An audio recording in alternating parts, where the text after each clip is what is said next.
वह दयालु है, वह हमारी रक्षा करता है, विलंब से क्रोध करने वाला, वह प्रेमी परमेश्वर जो आज तक हमें चलाया है, अपने अनुग्रह में हम सबको बनाए रखा है। उस महान परमेश्वर की स्तुति और तारीफ हो। पिछले करीब 3 सप्ताह या उससे ज्यादा हो गया, हम लोग भजन संहिता 27 से कुछ विचारों को मनन कर रहे हैं, और मैं विश्वास करता हूं कि परमेश्वर अपनी आत्मा के द्वारा हमसे बातें कर रहा है। उस भजन संहिता 27 के लिए मैंने एक शीर्षक दिया था, आप लोगों को वो शीर्षक याद होगा, मुसीबतों की घड़ी में विजयी विश्वास। दाऊद के जीवन में जो विश्वास वह दर्शा रहा है, उसके विषय में दाऊद स्वयं अपने गीत में उसका वर्णन कर रहा है।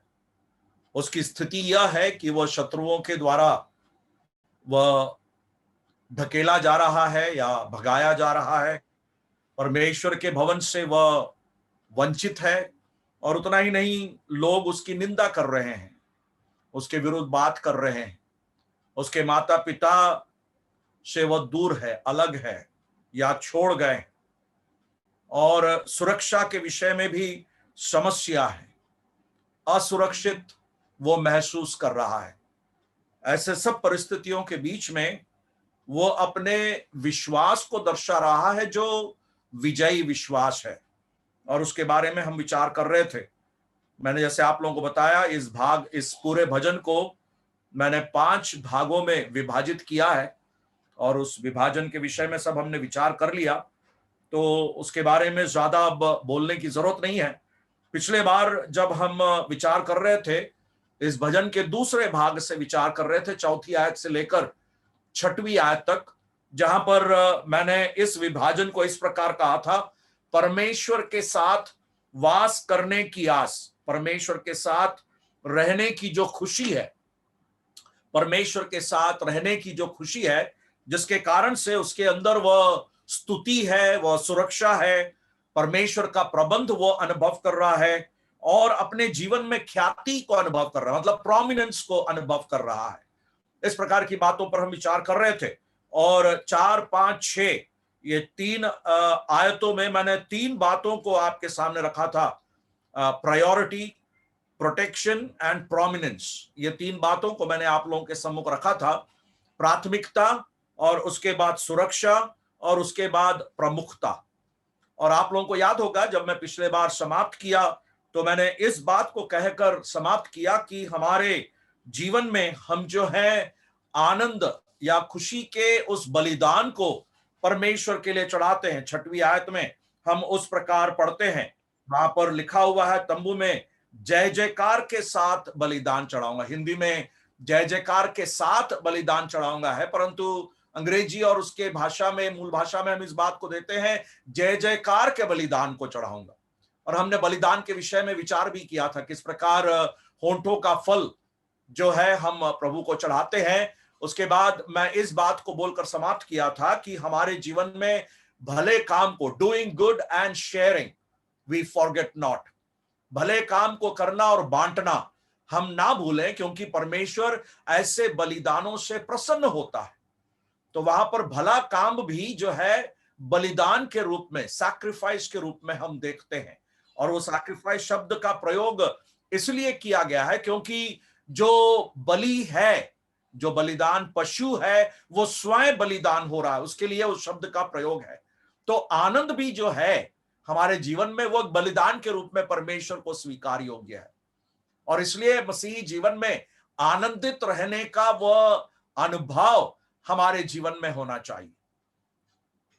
फिलिपियों की पत्री 4 अध्याय के 4वीं आयत में हम पढ़ते हैं ना, प्रभु में सदा आनंदित रहो। वो हमारी एक अवस्था, इट्स अ स्टेट, वो हमारी एक अवस्था है, परिस्थितियों के कारण नहीं।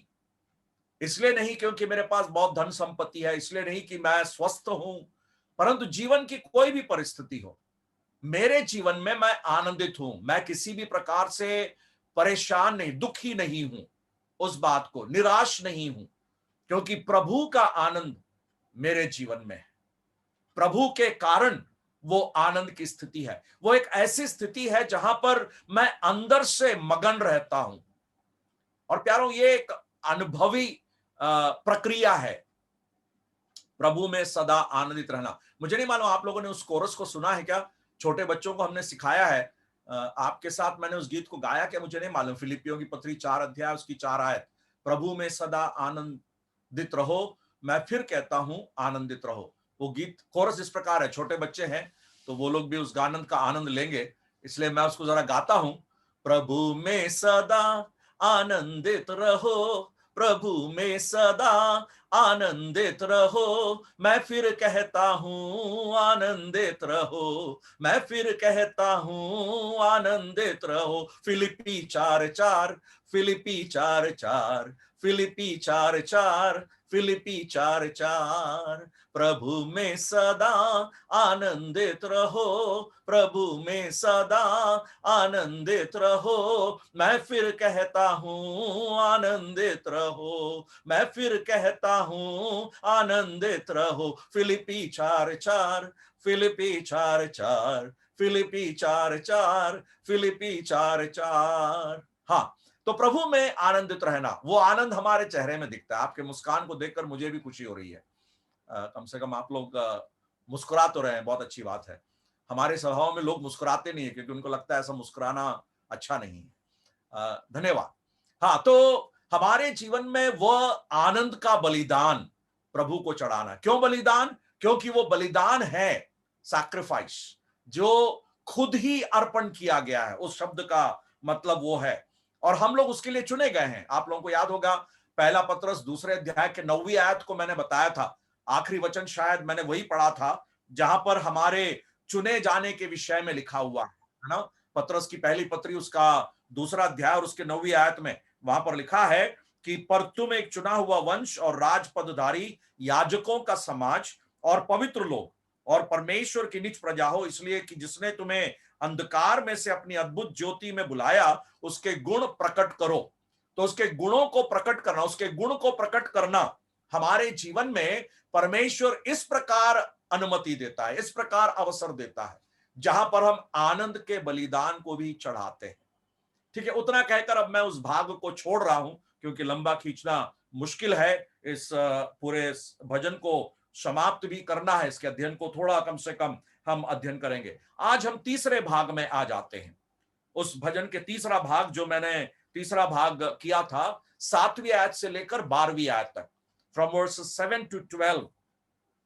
और वहां पर उस 7 to 12 की आयतों को मैं जरा पढ़ लेता हूं पहले, उसके बाद फिर हम उसमें से विचार करेंगे।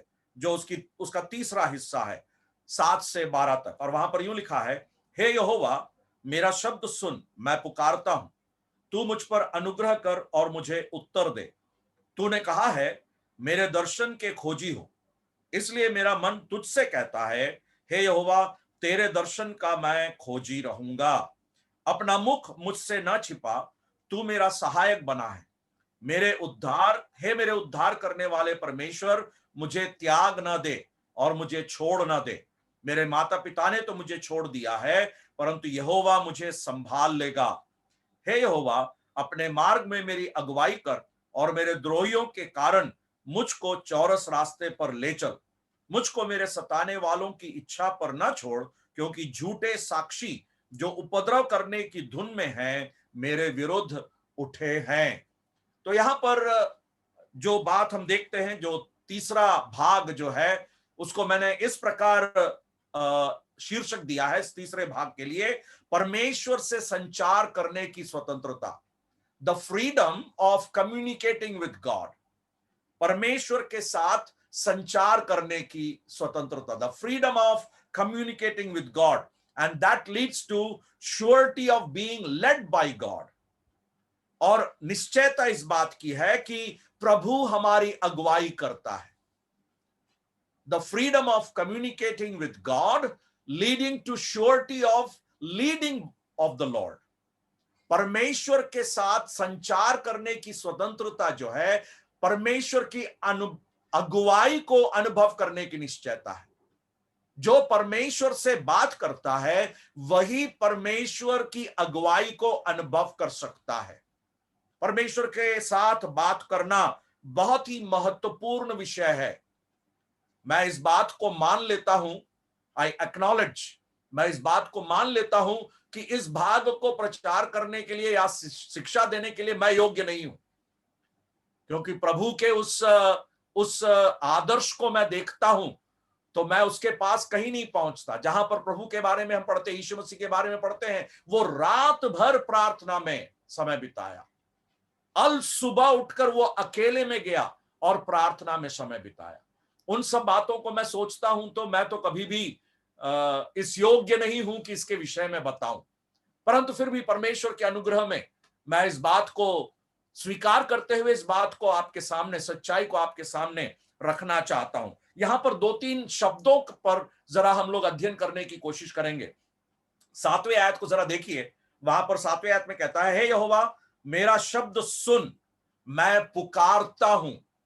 और वहां पर अंग्रेजी में हम इस प्रकार पढ़ते हैं, hear O Lord when I cry with my voice. Hear O Lord, हे परमेश्वर तू सुन, when I cry with my voice, मैं जब अपनी आवाज से तुझे पुकारता हूं। हिंदी में वो क्राई शब्द जो है, अंग्रेजी में जो क्राई शब्द है, वो हिंदी में पुकारता हूं, इस प्रकार शब्द का प्रयोग है। तो ये पुकारना शब्द जो है, इसका मतलब है बोलना, किसी को बुलाना, है ना। हम पुकारते बुलाते हैं अपने घर में, पापा मम्मी अपने बच्चों को बुलाते, ए अनिल सुन तो, कुछ उस प्रकार पुकारने की आवाज है। और यह सिर्फ पुकारना ही नहीं है, परंतु उसका अगर लिटरल शब्दशः अनुवाद अगर हम करेंगे, उसका मतलब है छेड़ना। छेड़ना शब्द समझते हैं आप? छेड़ना वो बहुत ही गंदा शब्द लगता है अपने को, परंतु मूल भाषा में उसका बहुत ही गंभीर अर्थ है। जहां पर किसी व्यक्ति का सामना, टू एनकाउंटर, वो शब्द का प्रयोग है। यहां पर जब क्राई शब्द का प्रयोग किया गया है, पुकारना, टू एनकाउंटर, जो व्यक्ति से मुलाकात हो रही है उसका सामना करना, उस प्रकार का शब्द यहां पर इस्तेमाल किया गया है। पहला राजा 18वां अध्याय, हम जब उसको पढ़ेंगे तो शायद वो हमें समझ में आएगा। पहला राजा 18वां अध्याय और उसके 27वीं आयत को जरा देखिए। वहां पर उस संदर्भ में ये शब्द का जो प्रयोग है हमें समझ में आएगा। पहला राजा 18वां अध्याय और उसके 27वीं आयत, और वहां पर इस प्रकार लिखा है, हम क्या पढ़ते हैं वहां पर? वहां लिखा है, दोपहर को एलिया ने यह कहकर उनका ठट्ठा किया, ऊंचे शब्द से पुकारो। आपको वो संदर्भ मालूम है, वो घटना आपको मालूम है ना, एलिया के साथ जो घटना हुई थी, बाल देवताओं के भविष्यद्वक्ताओं के साथ जो बड़ा संघर्ष हुआ था, बहुत बड़ी चुनौती थी। और एलिया इस बात को अच्छी तरह जानता था कि जीवित परमेश्वर जो है वो अपनी महिमा को दर्शाएगा, और बाल देवता के भविष्यद्वक्ताओं के सामने एलिया जो है बड़े हिम्मत के साथ खड़ा हुआ है और उनका खुल्लम खुल्ला उनकी खिल्ली उड़ा रहा है, उनका मजाक उड़ा रहा है। और उस मजाक उड़ाते समय यहां पर वो कहता है, ऊंचे शब्द से पुकारो। क्या कहता है वो? आपको वो शब्द याद होगा, छेड़ना, एनकाउंटर, है ना, वो शब्द का प्रयोग है वहां पर। पुकारना शब्द का कई शब्द है, मूल भाषा में कई शब्दों का प्रयोग किया गया है, परंतु उन सारे शब्दों का अर्थ करीब करीब बराबर ही है। परंतु इस शब्द में विशेषता यह है, जहां पर यह व्यक्ति जो है किसी का सामना करता है और उससे बोलता है, उसका सामना करता, उससे मुलाकात करता है और उसको छेड़ता है, या उस बात को दर्शाता है जहां पर एक व्यक्ति बहुत ही परेशान होकर चिल्ला रहा हो। समझ रहे इस बात को? जहां एक व्यक्ति बहुत परेशान होकर चिल्ला रहा हो, और दाऊद के जीवन में वह शब्द का जो प्रयोग उसने किया है, मैं चिल्ला रहा हूं, हे परमेश्वर मैं तुझे छेड़ रहा हूं, आई एम, इसका मतलब कुछ ऐसा होता है, आई एम ट्रबलिंग यू। प्रार्थना में परमेश्वर को ट्रबल करना, है ना, वंडरफुल इजंट इट? आपने कभी किया है क्या? प्रभु यीशु मसीह उस स्त्री के बारे में बोलते जो राजा के आके बार बार न्याय चुकाने के लिए ट्रबल करती थी, है ना? वो दृष्टांत मुझे स्मरण आ रहा है, जहां पर हम उस काम को हमें करना है, वो पुकारने का स्वभाव। और दाऊद कहता है कि मेरा शब्द सुन, मैं पुकारता हूं। और फिर वो कहता है 7वीं आयत में आ जाइए, मैंने जैसे आपको बताया, दो तीन शब्दों का अध्ययन करना बहुत ही फायदा होगा। वहां पर 7वीं आयत में उसके दूसरे लाइन में देखिए क्या लिखा है, तू मुझ पर अनुग्रह कर और मुझे उत्तर दे। वो छेड़ रहा है परमेश्वर को एनकाउंटर कर रहा है, उसका सामना कर रहा है, परंतु उसके साथ साथ वो ये कह रहा है कि मुझ पर अनुग्रह कर। वहां पर अनुग्रह शब्द जो है ग्रेस के लिए नहीं है, इट्स नॉट ग्रेस। वहां पर वो शब्द अनुग्रह जो है ग्रेस नहीं है, वहां पर मर्सी, MERCY, मर्सी शब्द है। अंग्रेजी में हम वो शब्द को देखते हैं, have mercy also upon me. Have grace upon मी नहीं लिखा है, have mercy also upon me and answer me. मुझ पर दया कर और मुझे उत्तर दे। उस प्रकार का प्रयोग है, वहां पर वो शब्द का प्रयोग किया गया है। और यहां पर जो मर्सी शब्द का प्रयोग है, यह कुछ अलग ही शब्द है। मर्सी शब्द पुराने नियम में भी है, नए नियम में भी है। पुराने नियम में उस मर्सी शब्द के लिए कई शब्दों का प्रयोग है मूल भाषा में। उन सब शब्दों का अध्ययन मैं नहीं करने जा रहा हूं, परंतु यहां पर जो शब्द का प्रयोग किया गया है, उसका मतलब यह है कि दया के साथ झुक जाना, उस अर्थ को है। मर्सी मीन्स, वहां पर दया शब्द का जो प्रयोग है उसका मतलब है टू बेंड और to stoop down in kindness, and that to a inferior person. To stoop down to a inferior person, एक निचले स्तर के व्यक्ति के सामने झुक जाना। बाइबल के अंदर के जो शब्दों का प्रयोग है उसका अध्ययन करेंगे तो बहुत ही प्यारा लगता है। दाऊद कह रहा है, हे प्रभु, हे परमेश्वर, तू मुझ पर दया कर। क्या कह रहा है परमेश्वर से? हे परमेश्वर, मैं जो योग्य नहीं हूं, I am who is unworthy, you please stoop down to me. उस प्रकार वह चिल्ला रहा है वहां पर। और जब मैं इसका अध्ययन कर रहा था तो मैं सोच रहा था, प्रभु मैं कहां पर इतना शब्द तेरे से कहता हूं, मैं इतना सब कहां पुकारता हूं तेरे से, है ना? कितना अयोग्य व्यक्ति, ऐसा सब मैं कहां पुकारता हूं तुझसे। हम लोग अपने जीवन में कितने कमजोर पाए जाते हैं ऐसे सब क्षेत्र में, जब हम ऐसी बातों का अध्ययन करते हैं। परमेश्वर की ओर से फेवर को प्राप्त करना, करुणा पाना, तरस पाना, इस प्रकार के सब शब्दों का प्रयोग कर रहा है।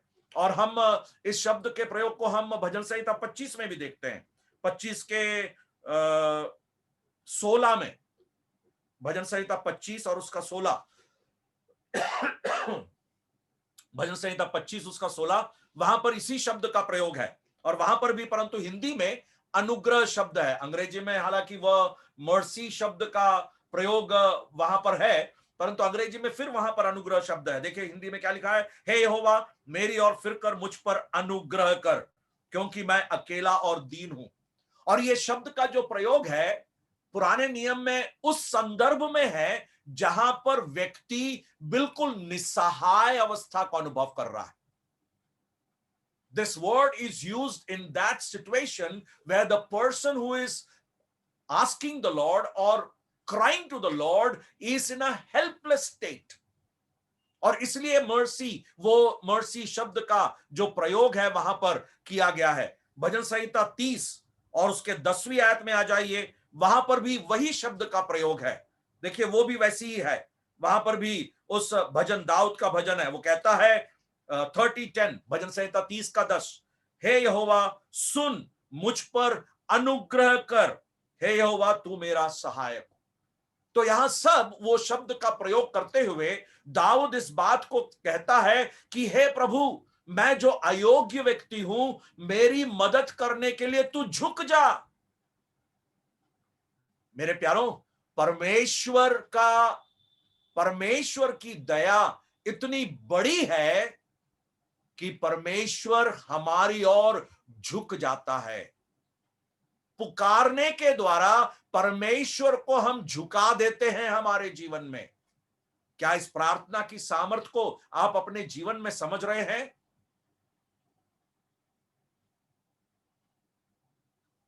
प्रार्थना रहित दिन अगर आप अपने जीवन में शुरू करते हैं, आपका दिन अगर प्रार्थना रहित हो, आपकी दिन की शुरुआत अगर प्रार्थना रहित हो, तो आपका उस दिन जो है आशीष रहित रहेगा। और आपका जीवन अगर प्रार्थना रहित है, तो आपका जीवन जो है वो सामर्थ रहित रहेगा। इस बात को आप जान लीजिए। If your day begins without prayer, your day is a day without blessing. And if your life is without prayer, your life is without power. मेरे और आपके जीवन में इस सच्चाई को जानना जरूरी है। और इसलिए पुकारना, परमेश्वर को देखकर पुकारना, यह कितना बहुत ही अनुभव या कितना बड़ी सामर्थ की बात है। दया के लिए पुराने नियम में एक बहुत ही मशहूर शब्द है, आप लोगों को याद होगा। इब्रानी भाषा में बहुत ही मशहूर शब्द है खेसेद। खेसेद, जहां पर मर्सी, दया दिखाना, वो शब्द का प्रयोग है। परंतु यहां पर जो शब्द है वो खेसेद नहीं है। वो यह शब्द है जहां पर प्रभु अपने आप को झुका रहा है। और फिर हम आ जाइए वापस भजन संहिता 27 उसके 8वीं आयत में आ जाइए। 8वीं आयत में फिर हम देखते हैं, वहां पर कहता है, तूने कहा मेरे दर्शन के खोजी हो, इसलिए मेरा मन तुझसे कहता है, हे यहोवा तेरे दर्शन का मैं खोजी रहूंगा। परंतु वहां पर हिंदी में वो अनुवाद जो है उतना मजा नहीं आ रहा है। अंग्रेजी में देखिए वो अनुवाद क्या है। अंग्रेजी में लिखा है, when thou saidst seek ye my face, seek ye my face, and then my heart said unto thee, thy face Lord will I seek। तो उसके चेहरे को खोजने के विषय में कह रहा है, seek ye my face। अब यहां पर परमेश्वर जो है बात कर रहा है, परमेश्वर की आवाज है 8वीं आयत में, when thou saidst seek ye my face। और परमेश्वर वहां पर सिर्फ दाऊद से नहीं कह रहा है, परमेश्वर शायद इस बात को पहले पूरे इजरायलियों को इस सच्चाई को बताया होगा। परमेश्वर ने कहा होगा इजराइल के लोगों को कि तुम मेरे खोजी रहो, तुम मेरा दर्शन करो, तुम मेरे खोजी रहो। और दाऊद इसको लेकर अपने व्यक्तिगत जीवन में अप्लाई कर रहा है, उसका प्रयोग कर रहा है। और फिर वो कहता है यहां पर 8वीं आयत में, इसलिए मेरा मन तुझसे कहता है, हे यहोवा तेरे दर्शन का मैं खोजी रहूंगा। तो वहां पर दर्शन जो शब्द है उसका मतलब यह है मुख, फेस। सी की माई फेस, सी की माई फेस, मेरे दर्शन के खोजी हो, दर्शन के खोजी, मेरे चेहरे को या मुझे ढूंढ, मुझे पहचान। और वहां पर व्यक्तिगत तौर पर भजन लिखने वाला जो है परमेश्वर से बात करता है। और वहां पर खोजी शब्द जो है वह 4थी आयत में भी वो शब्द का प्रयोग है, हमने उसको उस पर विचार किया था। वहां पर उस शब्द का प्रयोग जो है that will I seek after, उसका लगा रहूंगा। हिंदी में आप देखिए वहां पर 4थी आयत में लगा रहूंगा लिखा है। 4थी आयत में वही शब्द का प्रयोग यहां पर 8वीं आयत में खोजी शब्द का प्रयोग है, लगा रहूंगा। तो परमेश्वर से, परमेश्वर की दया को प्राप्त करने के लिए मैं अपने जीवन में लगा रहूंगा। The persistence that is there in crying to the Lord till I receive an answer in my life। इसकी गंभीरता को क्या आप समझ रहे हैं? मेरे और आपके जीवन में इसकी गंभीरता को बहुत अच्छी तरह समझना जरूरी है। और यह खोजी जो है, यह खोजना जो है, निश्चित रूप से पुराने नियम के संदर्भ में हम जानते हैं परमेश्वर के मंदिर की ओर ध्यान देने के विषय में वो कह रहा है। परंतु हम लोग जो परमेश्वर के लोग हैं, हम जो परमेश्वर की कलीसिया है, यीशु मसीह के द्वारा जो उद्धार पाए, जो आत्मिक भवन जो हम बन गए हैं, हमारे जीवन में उस परमेश्वर की खोज या परमेश्वर का वो दर्शन या seeking God's face is something that we have a personal relationship, एक व्यक्तिगत संबंध जो परमेश्वर के साथ है, उस बात को दर्शा रहा है। और वहां पर खोजी शब्द का प्रयोग जो किया गया है, उसका मतलब यह है कि किसी न किसी रूप से ढूंढ निकालना, सीख, किसी न किसी रीति से ढूंढ निकालना। मेरे और आपके जीवन में वो ढूंढ निकालने का अनुभव, और वही शब्द नए नियम में भी अंग्रेजी में सीख शब्द से अनुवाद किया गया है। मैं पिछले बार भी बताया था, प्राथमिकता के विषय में जब मैंने बताया तो वहां पर मैंने बोला था कि पहले उसके राज्य और धर्म की खोज करो, तो उसके साथ तो वो खोजना शब्द जो है उसका मतलब यह है किसी न किसी भी तरीके से ढूंढ निकालना। और परमेश्वर हमारे जीवन में चाहता है, कुलुस्सियों की पत्री 3 अध्याय का भी मैंने आप लोगों के सामने मैंने स्मरण दिलाया था, स्वर्गीय वस्तुओं की खोज में रहो। तो ये खोज शब्द जो है पुराने नियम में हो नए नियम में हो, वह इस बात को दर्शाता है कि किसी न किसी रीति से उसको ढूंढ निकालना। पता नहीं आप लोगों को अपना बचपना याद है या नहीं? हाइड एंड सीक खेलते थे आप लोग? हमारे यहां छुपा छुपी बोलते हैं। आप लोगों के यहां मुंबई भाषा क्या है मुझे नहीं मालूम। हमारे एक और शब्द का प्रयोग बोलते थे, एक और शब्द का प्रयोग हमारे यहां रेस टिप बोलते थे, रेस टिप। अब ये रेस टिप क्या है मुझे भी नहीं मालूम, परंतु उस नाम से ये खेल जाना जाता है। और हम लोग ये खेल को जब बचपन स्कूल में पढ़ते थे, हमारे यहाँ उस समय ब्लैकआउट वगैरह होता था, बिजली चली जाती थी। और जब बिजली चली जाती तो हमको पता है आधे घंटे के लिए फिर बिजली नहीं आएगी, करंट नहीं आएगा। तो उस बिजली जब चली जाती है तब हम लोग वो सड़क के उस लेन में जो बच्चे हैं, हम लोग सारे जमा हो जाते हैं और हम लोग रेस्टिप खेलते थे। और आप सोच के देखिए, रेस्टिप उस समय हाइड एंड सीक खेलेंगे तो कैसा लगेगा। और वो जो ढूंढ रहा है, वो किसी ना किसी रीति से अपने दोस्तों को ढूंढ निकालने की कोशिश करता है। आप लोगों को ध्यान होगा, मुझे बहुत अच्छी तरह याद है। अभी भी अगर खेलने को मौका मिल जाए तो मैं खेलूंगा।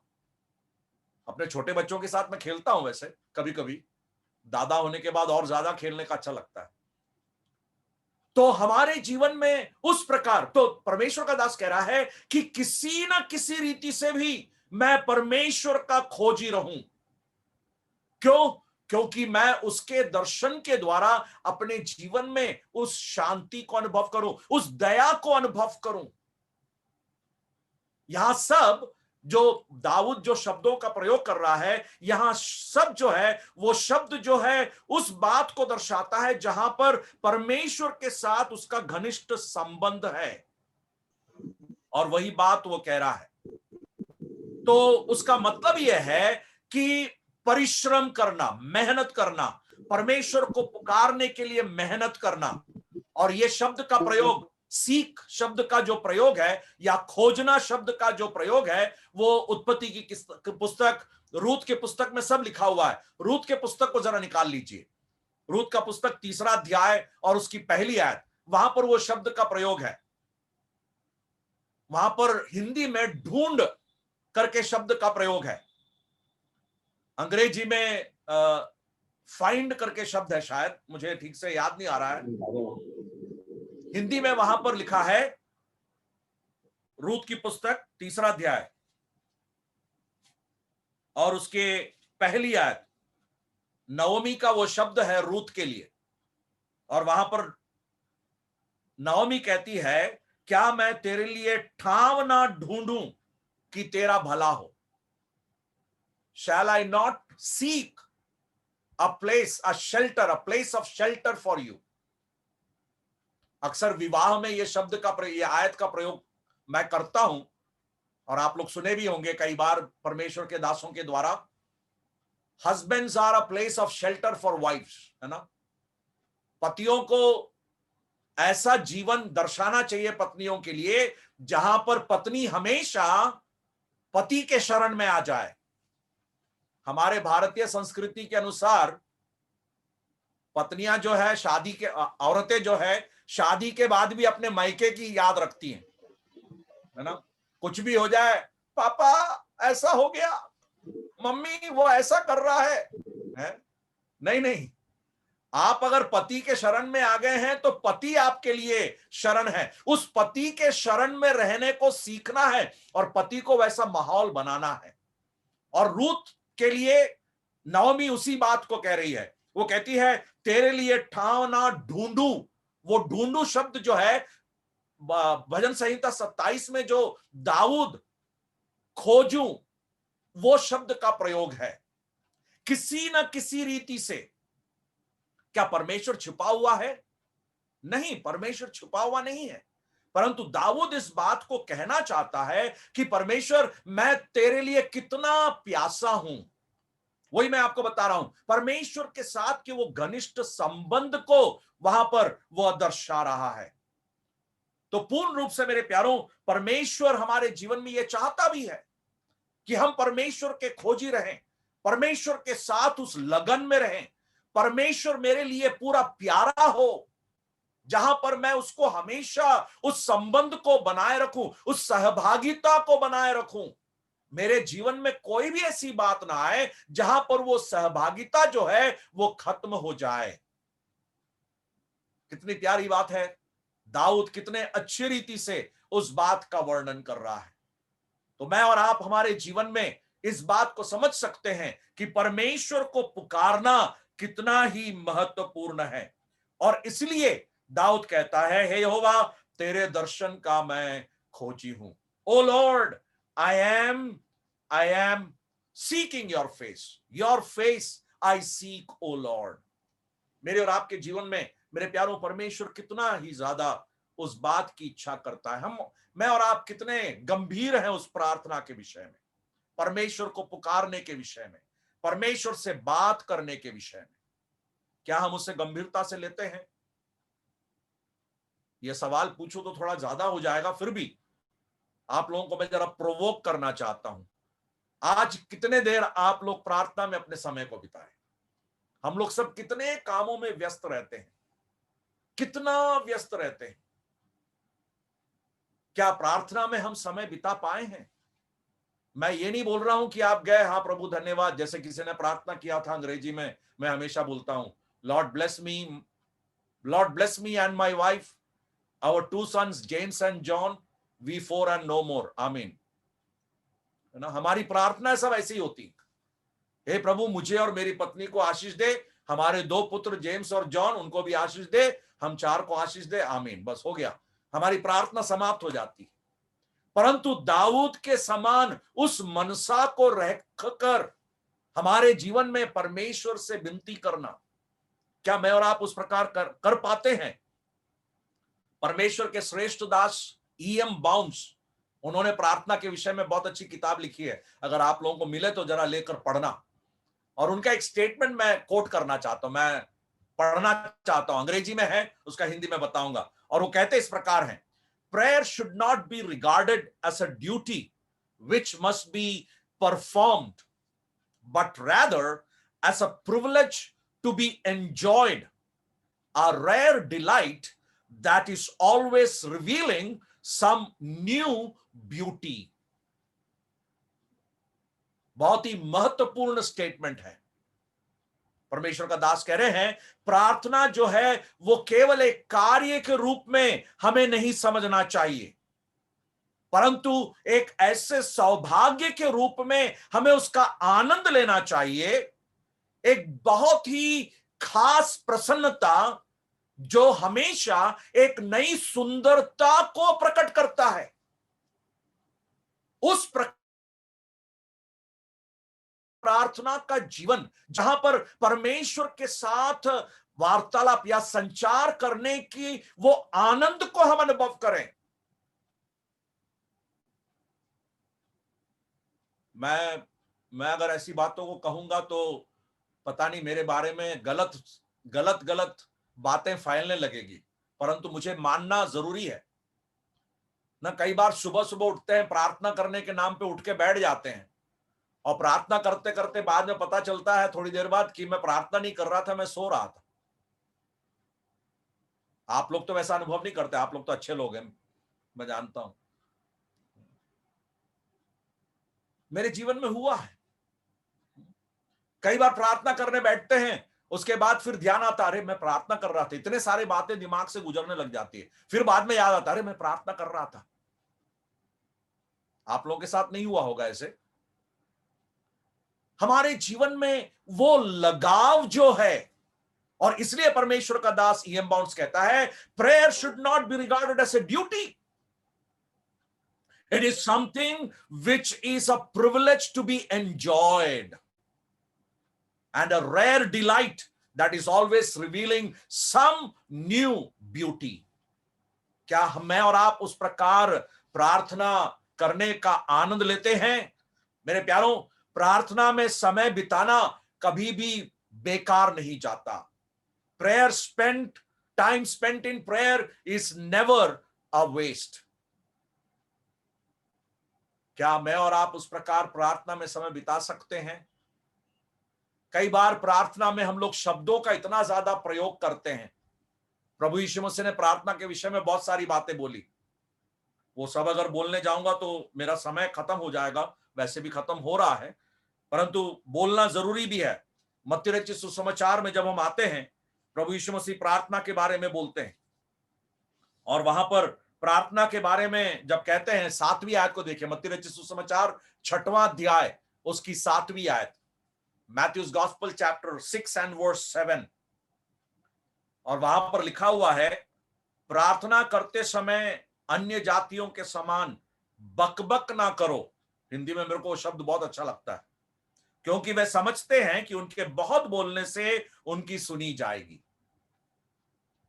Do not use weighing words. कुछ लोग प्रार्थना करते समय इतना ऐसा वोकैबुलरी यूज करते हैं, मैं कभी कभी बैठ के सोचता हूं, प्रभु तुझे समझ में आया ये शब्द का अर्थ क्या है? ऐसे शब्दों का प्रयोग करते हैं जो काटने से भी टूटेगा नहीं। प्रार्थना में वोकैबुलरी के सामर्थ्य को दिखाने की, शब्दों की सामर्थ्य को दिखाते हैं।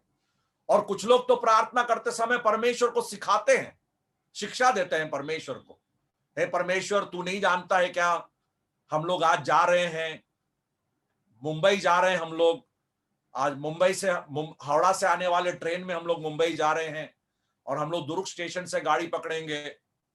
अरे भाई, प्रार्थना कर रहे हो या परमेश्वर को हिस्ट्री बता रहे हो आप? हमारी प्रार्थना कई बार प्रार्थना ही होती, हम सिखा रहे हैं परमेश्वर को। एक बार मैं एक मीटिंग में था, तो वहां प्रार्थना हो रही है, हे प्रभु जी तू जानता है, जैसे हर साल कन्वेंशन होता है, इस बार भी हम लोग कन्वेंशन करा रहे हैं, और आज कन्वेंशन का पहला दिन है, हम लोग सब आए हुए हैं, और आज का ये पहला दिन, आज फलाना परमेश्वर का दास प्रचार करेगा, तो वो प्रचार करने के लिए खड़े होने के पहले हमारे भाई लोग अभी गीत गाएंगे, और वो लोग ये गीत, मैं वहां बैठ के सोच रहा था, ये प्रार्थना कर रहे हैं या परमेश्वर को बोल रहे हैं हमारा प्रोग्राम क्या क्या होने वाला है। मेरे ख्याल से हमारे प्रार्थना की रीति को बदलने का समय आ गया है मेरे प्यारों। परमेश्वर के पास दाऊद के समान इस प्रकार पुकारने वाले लोगों की जरूरत है आज। The church today needs not buildings, the church today needs not machineries, not electronic gadgets, not equipments, but men who pray, women who pray, men and women who cry to the Lord. कलीसिया के लिए आज कलीसिया भवन नहीं, सामग्रियां नहीं, परंतु ऐसे पुरुष और स्त्री जो प्रभु की उपस्थिति में आंसू बहाएंगे, रोएंगे। और इसलिए प्रभु यीशु मसीह कहते हैं, प्रार्थना करते समय बकबक नहीं करना। अगर प्रभु हमारे पास होता तो कई बार चुप करा दे, चुप रहे, बकवास बंद कर, ऐसी कहेगा प्रभु हमारे से। क्या बकबक कर रहा है? शब्दों की बहुतायत से प्रार्थना नहीं होती मेरे प्यारों। लंबा समय, कितने घंटे हम बैठ रहे हैं, वो महत्वपूर्ण नहीं है, परंतु एक दीन और नम्र हृदय, सच्चा हृदय मेरे और आपके जीवन में प्रार्थना के लिए आवश्यक है।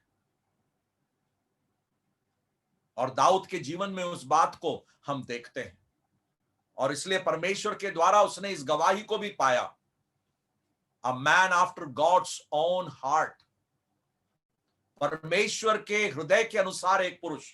इसलिए नहीं कि दाऊद सिद्ध मनुष्य था, परंतु इसलिए कि वह हृदय से सच्चा पुरुष था। प्रार्थना के विषय में एक दो बातों को मैं आप लोगों के सामने मैं लाना चाहता हूं। मैं चाहूंगा कि आप मेरे साथ फिलिपियों की पत्री 4 अध्याय जरा निकाल लीजिए। फिलिपियों की पत्री 4 अध्याय और उसकी 6वीं आयत को जरा पढ़ेंगे। फिलिपियों की पत्री 4 अध्याय उसकी 6वीं आयत। और वहां पर हम इस प्रकार पढ़ते हैं, किसी भी बात की चिंता मत करो, परंतु हर एक बात में तुम्हारे निवेदन, प्रार्थना और विनती के द्वारा धन्यवाद के साथ परमेश्वर के सम्मुख उपस्थित किए जाए। किसी भी बात की चिंता मत करो। दाऊद के जीवन में दाऊद ने उस प्रार्थना के महत्व को समझ लिया था, और दाऊद परमेश्वर के साथ अपने संबंध को बनाए रखा हर वक्त, एवरी मोमेंट ऑफ लाइफ। और यहां पर पौलुस भी उसी बात को कह रहा है, किसी भी बात की चिंता मत करो, परंतु हर एक बात में, in everything, have you noted those words और दैट वर्ड इन एवरीथिंग? मुझे वो शब्द बहुत प्यारा लगता है। हम लोग कुछ कुछ बात के लिए चिंता नहीं करते हैं, परंतु कुछ कुछ बातों के लिए इतना चिंता करते हैं, इतना चिंता करते हैं, हमारा सारा दिन निकल जाता है चिंता करते करते। और हम में से कितने लोग बीमार भी हो जाते हैं चिंता कर करके। परमेश्वर का दास कहता है, किसी भी बात की चिंता मत करो, परंतु हर एक बात में, इन एवरीथिंग, परमेश्वर से बात करना सीखो। मैं वो एवरीथिंग शब्द का प्रयोग जो है, उसकी गंभीरता को बहुत ही देरी से समझा। बहुत साल पहले की बात है, मैं एक भाई से, एक परमेश्वर के भक्त से मिलने गया था। पहली बार हमारी मुलाकात हो रही थी, और जब मैं उन्हें मुलाकात किया, पहली बार हम लोग मिल रहे थे, उन्होंने अपना दोनों बाहों को फैलाया और मुझे गले लगा लिया, प्रेज द लॉर्ड बोला, मैं भी प्रेज द लॉर्ड बोला। हम लोग बैठ के बात करने लगे। उस समय सेलफोन और लैंडलाइन फोन वगैरह का जमाना नहीं था, चिट्ठी का जमाना था, लेटर लिखते थे उस समय। और बैठ के जब हम लोग बात कर रहे थे, तो वो भाई मुझसे बोलते हैं, शालू, मुझसे बुजुर्ग है, मुझसे बड़े हैं, वो उम्र में बहुत बड़े हैं मुझसे। वो भक्त ने मुझसे ऐसा कहा, शालू, मैं पिछले 10 दिन से तुम्हें एक चिट्ठी लिखने के लिए परमेश्वर से प्रार्थना कर रहा था, परंतु परमेश्वर मुझे जवाब नहीं दिया। आज मुझे पता चला कि परमेश्वर जवाब क्यों नहीं दे रहा था। मैं आपको बताऊं, मैं जहां बैठा था, मुझे ऐसा लगा कि वो जगह, मेरा पांव, वो जमीन जो है मेरे पांव के नीचे से खसक गया। मुझे ऐसा लग रहा था कि उस परमेश्वर के भक्त के सामने पूरा झुक जाऊं और प्रणाम करूं उनको। मैंने कहा, कितना बड़ा भक्त आदमी, एक चिट्ठी लिखने के लिए परमेश्वर से वो पूछ रहा है, और 10 दिन से इंतजार कर रहा है, चिट्ठी लिखूं या नहीं, परमेश्वर जवाब नहीं दे रहा है। और फिर कहता है, परमेश्वर ने आज जवाब दिया, क्योंकि परमेश्वर जानता था कि 10 दिन के बाद शालू मुझसे मिलने आ रहा है, इसलिए परमेश्वर ने मुझे जवाब नहीं दिया। और उस समय मैं इस एवरीथिंग, हर एक बात में, वो शब्द का प्रयोग मैं समझ पाया। मेरे प्यारों, हमारे जीवन में हम कितना काम कर लेते हैं, इन एवरीथिंग, परंतु परमेश्वर से पूछकर, परमेश्वर को बताकर हम कितने काम कर पाते हैं? क्या हम इस बात को समझ पा रहे हैं? और फिर वहां पर कुछ शब्दों का प्रयोग है, वहां पर 3 शब्दों का प्रयोग है। हिंदी में वो क्रम थोड़ा अलग है, अंग्रेजी में वो क्रम अलग है। हिंदी के क्रम के अनुसार ही हम जाएंगे। अंग्रेजी में है but in everything by prayer and supplication with thanksgiving let your request, है ना, वैसा है अंग्रेजी में। परंतु हिंदी में जो है निवेदन, प्रार्थना और विनती के द्वारा धन्यवाद के साथ। तो थोड़ा सा क्रम में फर्क है। और ये तीनों शब्द जो है निवेदन, प्रार्थना और विनती, बहुत ही महत्वपूर्ण 3 शब्दों का प्रयोग है। वहां पर पहला शब्द हिंदी में देखिए, हिंदी बाइबल में पहला शब्द जो है निवेदन, वो निवेदन शब्द जो वहां पर लिखा हुआ है अंग्रेजी में सप्लीकेशन के लिए है। निवेदन शब्द जो है सप्लीकेशन, और निवेदन शब्द का अर्थ आप जानते हैं क्या है? निवेदन शब्द का अर्थ है टू प्रे और to ask with a special request. एक विशेष बात को परमेश्वर के सम्मुख रखना, वह है वो शब्द का प्रयोग। और उसी शब्द का प्रयोग हम लूका रचित सुसमाचार उसके पहले अध्याय में देखते हैं। लूका रचित सुसमाचार पहला अध्याय और उसके 13वीं आयत में जब हम आते हैं, लूक 1:13, वह निवेदन शब्द का अर्थ वहां पर हम देखते हैं। लूक 1:13 निवेदन शब्द, वहां पर हालांकि हिंदी में प्रार्थना शब्द करके लिखा है, अंग्रेजी में भी शायद योर प्रेयर इज आंसर्ड ऐसा लिखा गया है, परंतु मूल भाषा में जो शब्द का प्रयोग 4:6 में है, फिलिपी 4:6 में है, वही शब्द का प्रयोग लूका 1:13 में है।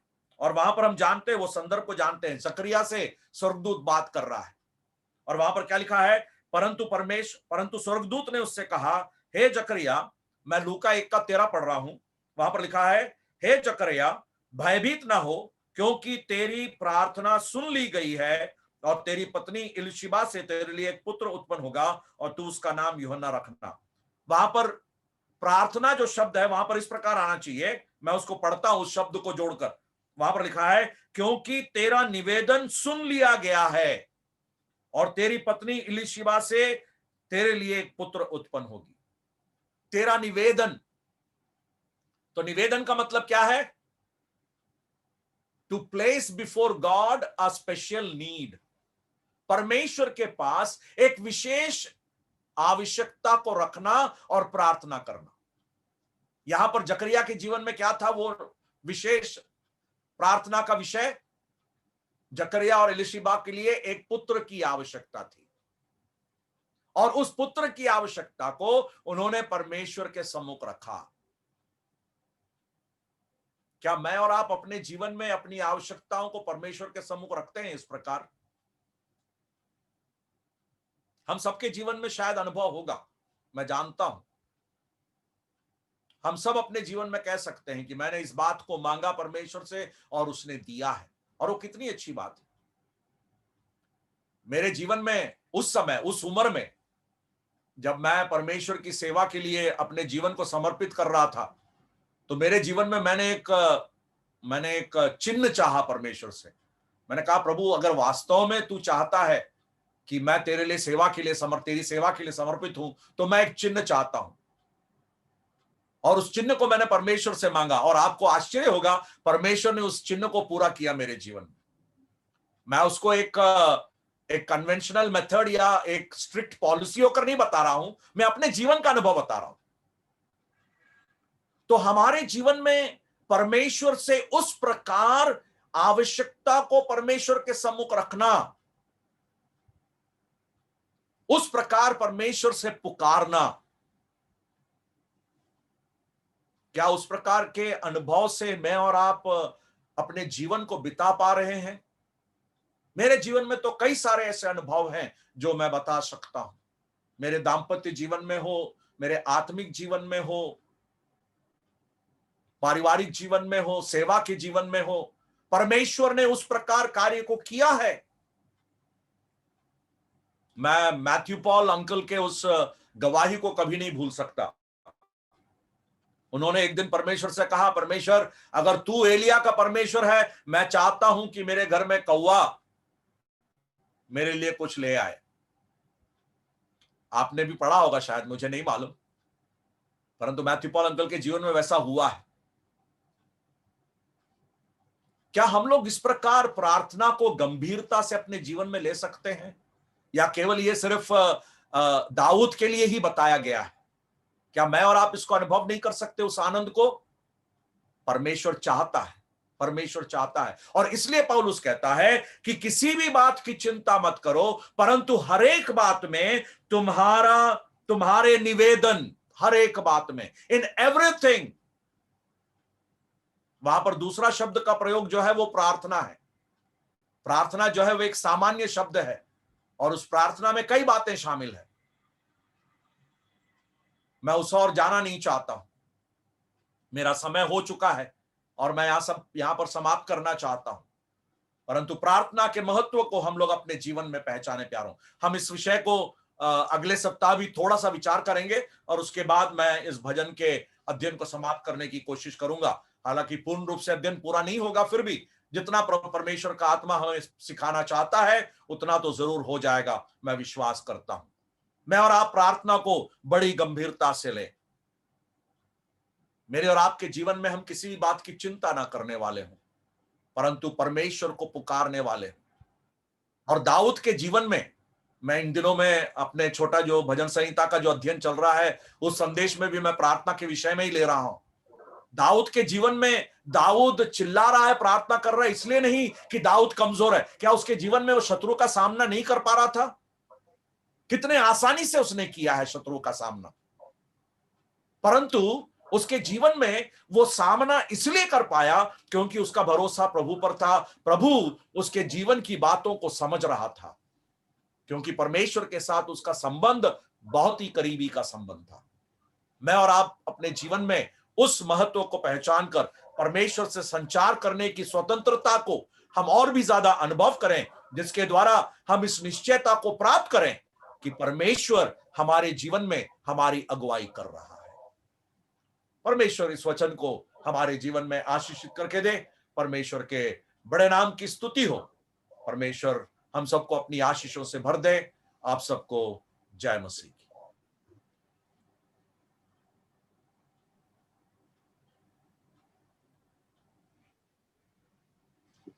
प्रभु का धन्यवाद करेंगे कि हमें उसने फिर से वचन से सीखने के लिए मौका दिया।